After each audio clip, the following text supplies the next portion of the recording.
What's up, guys? It's Frankie here. I'm going to tell you guys how to do the prospecting the smart way, the leverage way. And what that means is I don't know if any of you guys have ever read the book Essentialism, great book by Greg McKeown. He has a catchphrase in that book, less but better. And so we're going to be talking about ways to do prospecting where ultimately it's less work for you, but way more effective. Because I have people like in my group and message me and telling me they're sending 7,000, 10,000, 20,000 messages a day and not getting any responses. And I, like, for example, just did a little mailing, like, I don't know, a couple of days ago, and I sent 2 letters out in the mail, 2! But they were very, very targeted and personalized, and I got a 50% response rate, so one of them became a client. So I want you to do that, where how much easier is it just to send 2 letters and get a client than send 7,000 messages and be managing mail servers and all that. So let's get into how to do that.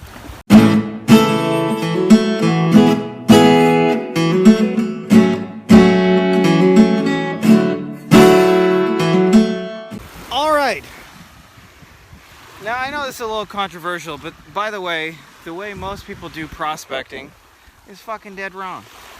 And you want to model people getting results. And one of my mentors has a phrase, by the way, that will help you so much with this, which is, he says, effective before efficient. Which means if you put 10 offers in front of a client, whether you do that through paid ads or you organically reach out or you go to a group or you do it real life in like a networking meeting, whatever, and nobody responds, the goal is not to send more messages.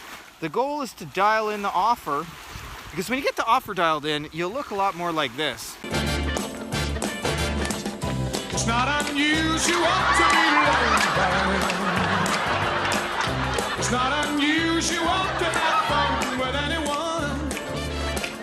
But when I see you hanging about with anyone,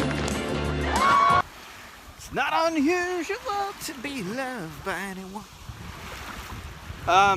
So let me give you a couple of principles that will help you do less but better.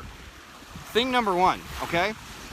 It is way better to put your offers in front of people who've proven to buy the kinds of things that you've said. So I do this really simply. If I can't find evidence that they're spending money on marketing and advertising today, I don't fucking make them an offer.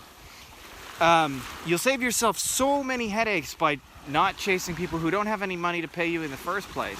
We got a whole bunch of dogs running crazy at me right now. You never quite know in Mexico, but I feel pretty cool.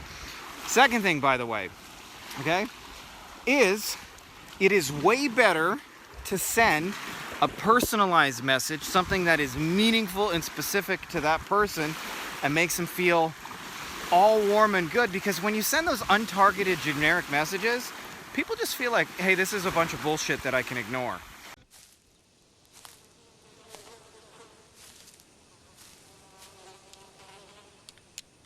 That is one big pile of shit. And you don't want your messages to come across as bullshit. In fact, I was just showing our mastermind group, I logged into my LinkedIn account and checked my message, and at least 50% of the messages I got were SEO people telling me to buy a guest post and just generically spamming everybody. The problem with that is, everybody's sending the same generic untargeted thing. So it's easy for me to ignore that. It's really hard for me to disregard something that's actually personally written to me. And by the way, you can personalize just 5-10% of a message and have 80-90% of it be the same and still have it be a personalized message. So you don't have to like write everybody a brand new message, but I might take one sentence and just let them know, like, I checked out you and what you're doing, and this specific thing would benefit you. Third thing, by the way, so we've mentioned, obviously, make offers to people who are buying. Personalize it. The third way to do prospecting right is have an offer. It's easy to say yes to. You wouldn't believe how many fucking agency offers are just flat out difficult to sell. Difficult. And I'll tell you, like, biggest reason they're difficult to sell is because they sound like everybody else, and they're big commitments and they're unspecific. So the guest posting's a perfect example of that. It's easy for me to ignore. I don't care how many messages you send with the same generic guest post that everybody else is sending. It's easy to ignore. So you don't want your shit to be easy to ignore. And I'll give you an example of this. I had 2 virtual assistants reach out to me recently. One just said, hey, I need a job. Do you have any need for services? That's a very resistible offer. I had another guy said, hey, I've worked with a lot of 7-figure agencies in the past. I've been able to get them 2 appointments booked a day. I'm happy to do my services for you, and I'd love to give you a little intro. Just try me out for $1 an hour the first week, and if you're happy with it, we can go to like a full-time pay. Would you be open to that kind of arrangement? In other words, like a low commitment, low risk. I'll give you results before I ask for anything back, and I'm hoping to do this so we can work together long term.